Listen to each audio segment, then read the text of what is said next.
Hello friends and family of YouTube. Well, I know that I've shown you probably 150 videos of different RVs out there, but today I want to show you my RV, show you around in it, show you some of the changes that I've made to it, made it more functional and practical for me. Hey, maybe some of this stuff will help you out and kind of let you see what I've been camping in all this time as well. So anyway, let's go ahead and show you the outside, and then we'll go inside and see what we got going on. And I need to do a little disclaimer. This RV needs cleaning pretty bad. I just got back from a 12-day trip and it rained on me all the way home, so this thing needs a good cleaning on the outside. But anyway, just wanted to kind of get that out first. Anyway, I do have me a spare tire mounted onto the back here, and I've also got me some stickers I just put on here a couple of weeks ago. So if y'all see me going down the road, toot your horn, wave hello. All right, so anyway, on my as I mentioned, I got a spare, and my tires on this I have upgraded to a size 14 E-rated. This did come factory with size 13-inch tires on here. Now, another thing that I did as an upgrade is I did upgrade my axle size. The axle was only rated for 3,000 pounds, and I went to a 3,500 pound.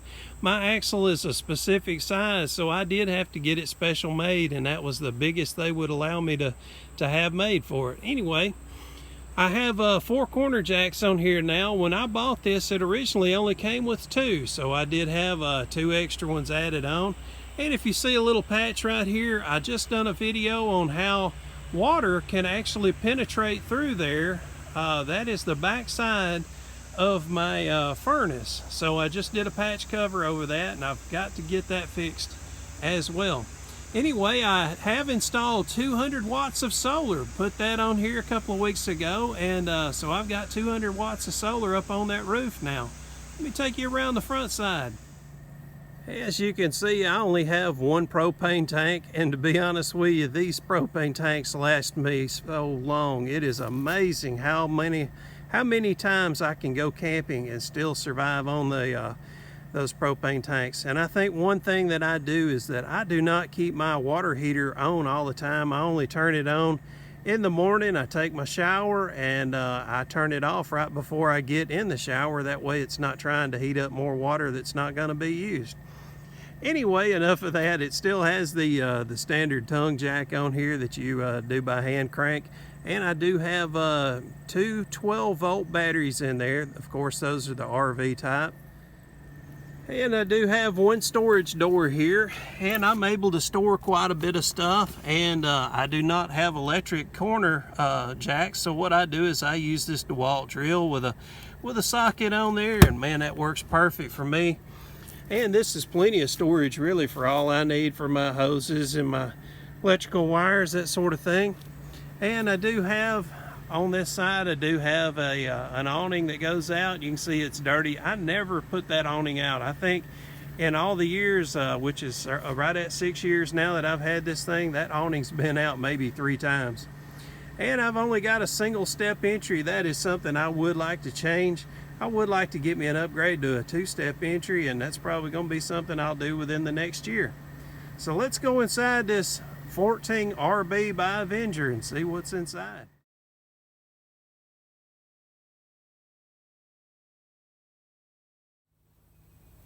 And there's the door that I just came into, and right at the door, and we are facing the rear of the RV now.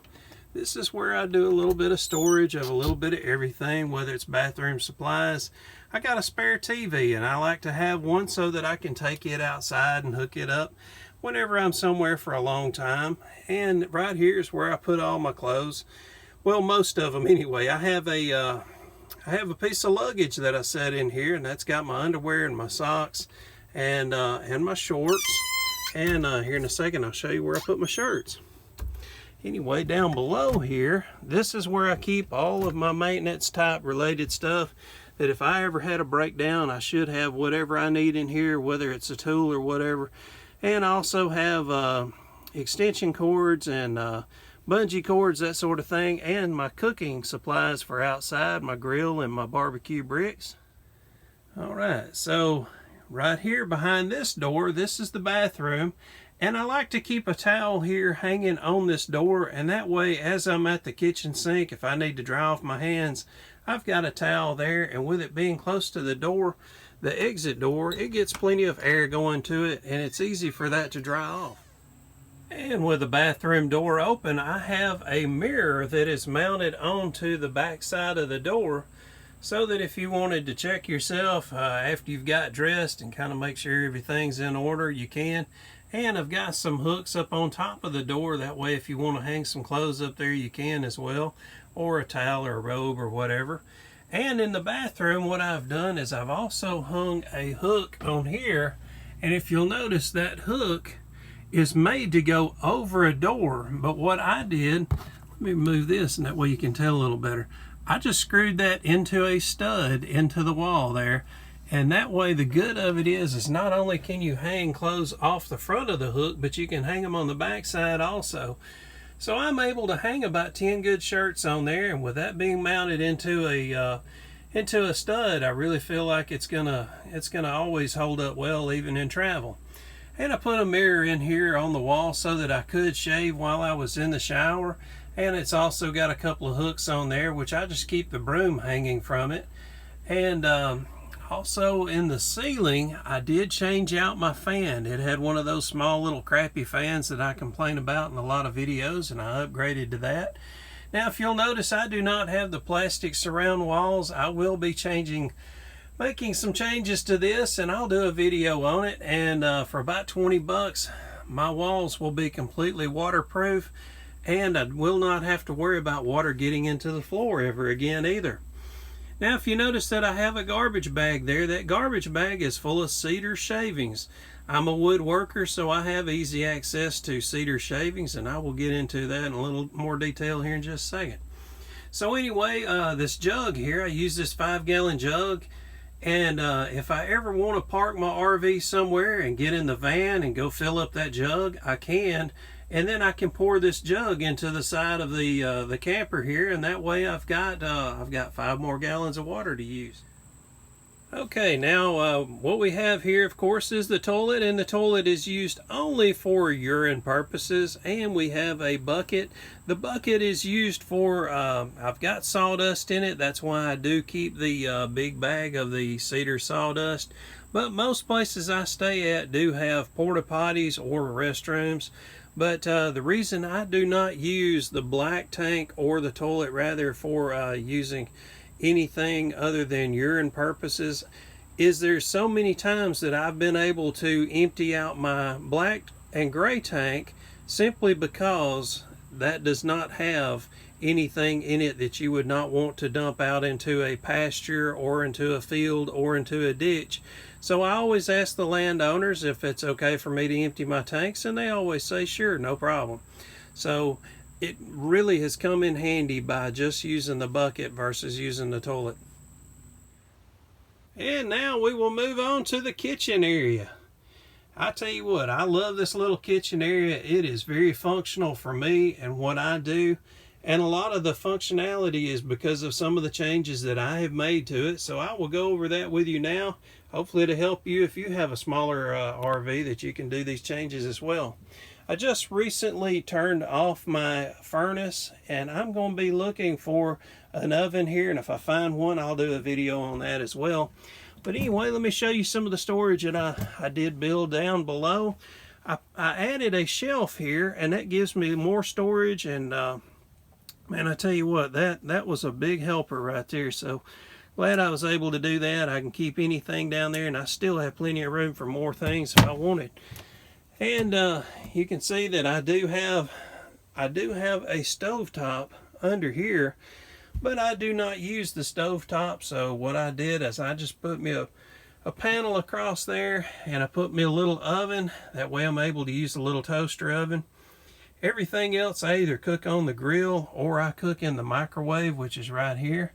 Now, if you're wondering about this, if you hadn't seen me talk about this in other videos, this come out of a dishwasher. When the dishwasher broke, I kept this, and I was able to put some knives, forks, and spoons, and that way I can carry that outside And if I'm cooking outside, I've got everything I need in there, your salt and pepper and all that good stuff, and everything else I could possibly want to take out there.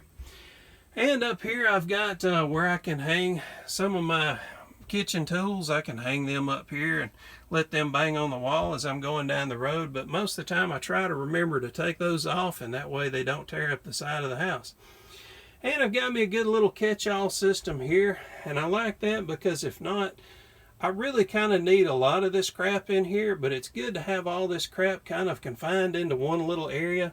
You can see I even got room to put me a couple of little things of seasoning there, and I've got me a little fan here, and I've got my fan hooked up to the solar and battery system. I also have my TV hooked up to the solar panel system. And if you're wondering about those little bowls, that's for my dog. She stays up here on the bed, and that way she can easily access her food and water.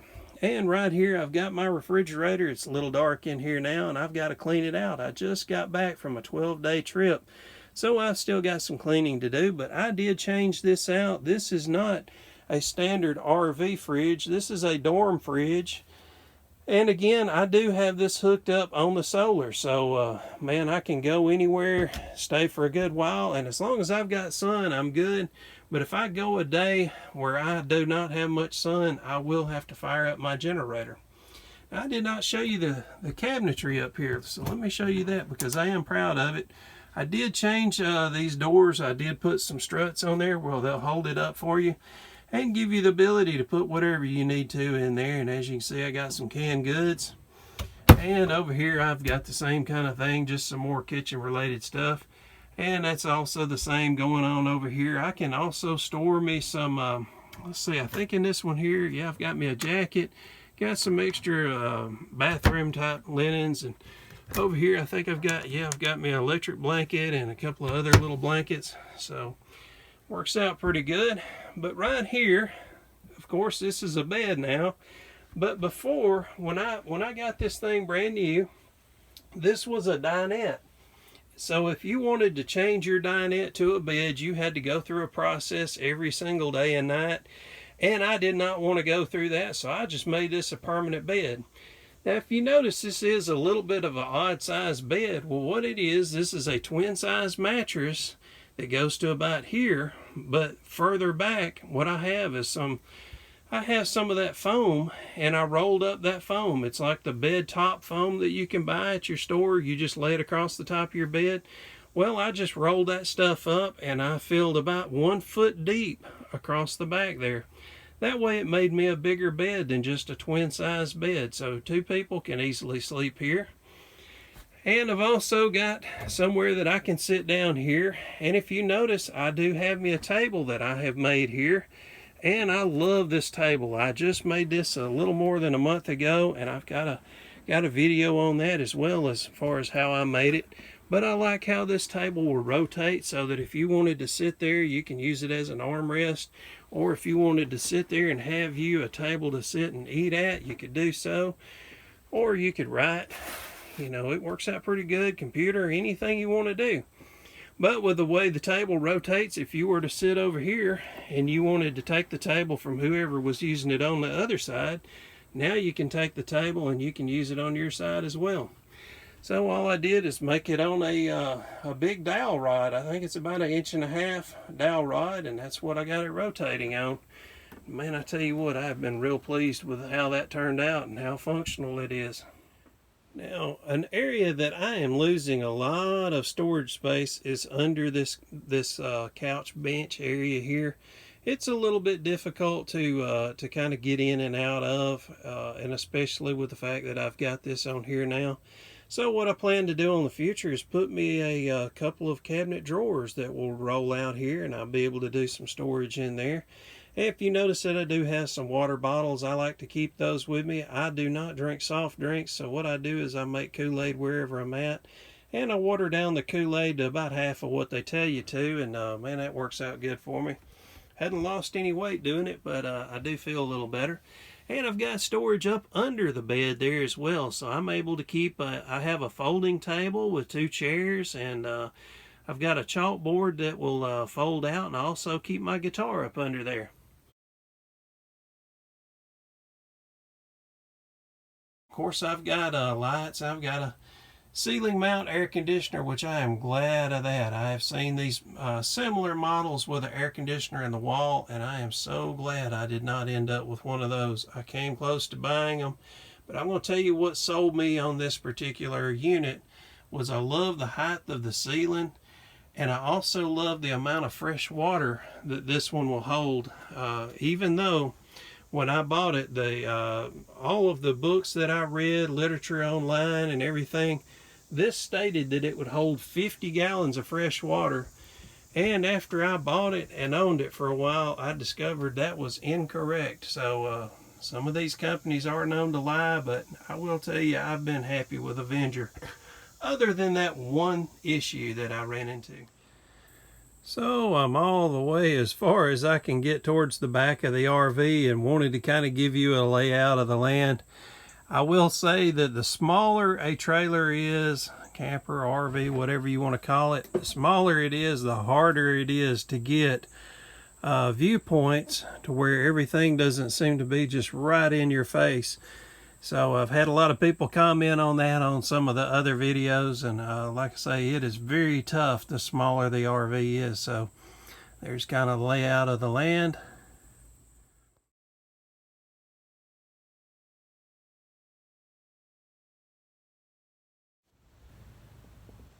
Well, I've shown you the model that I own and have been using for years now. I would love to know what model you have or what model you have been considering buying yourself.